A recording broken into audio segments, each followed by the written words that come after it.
जीव गर्भ में भगवान से क्या वादा करता है? क्या वह उसे निभाता है?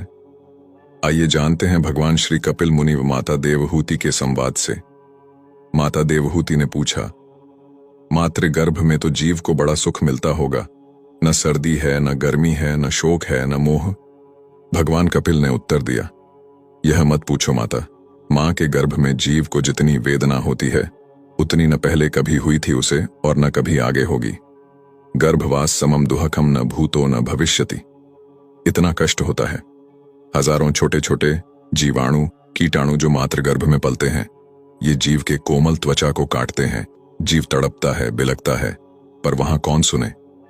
यदि मां चटपटी वस्तु का सेवन कर ले तो इसको कष्ट होता है।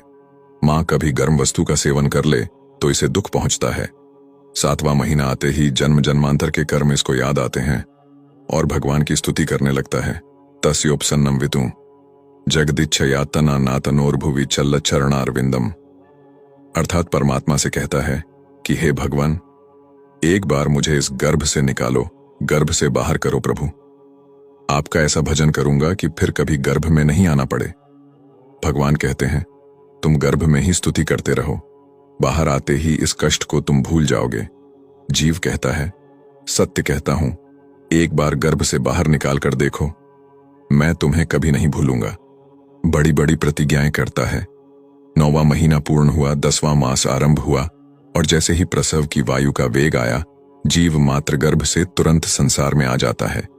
जीव संसार में आते ही प्रभु को भूल जाता है और भक्ति रहित कर्म करके दुख भोगता है।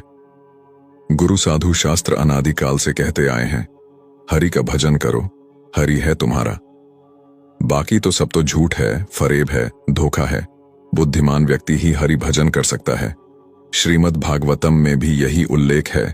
जीव को मात्र गर्भ में इतना पीड़ा होता है कि वह भगवान को स्मरण करने लगता है। सोचिए कि हमें कोई अगर बंद कोठरी के अंदर 1 महीने के लिए रखेगा तो क्या होगा। हमारा शरीर अनित्य है, पर अंदर जो जीवात्मा है वह कभी नहीं मरता है। क्योंकि जीवात्मा भगवान का अंश है, इसलिए वह भगवान को हर समय स्मरण करता है। परंतु इसे कोई भौतिक शरीर मिलता है और कोई ऐसी जगत में जन्म होता है तो उस जगत के वैष्णवी माया शक्ति के प्रभाव से वो भगवान को भूलकर उनके माया जगत में आसक्त हो जाता है। ऐसे ही जब जीवात्मा मात्र गर्भ में होता है तो वह भगवान को स्मरण करता है। फिर जब वो गर्भ से निकलकर संसार में आते ही उसका कष्ट कम हो जाता है। जीवन का उद्देश्य भूलकर समय को व्यर्थ किए जा रहे हैं। हमें समझना होगा कि जीवन प्राप्त क्यों हुआ है। यदि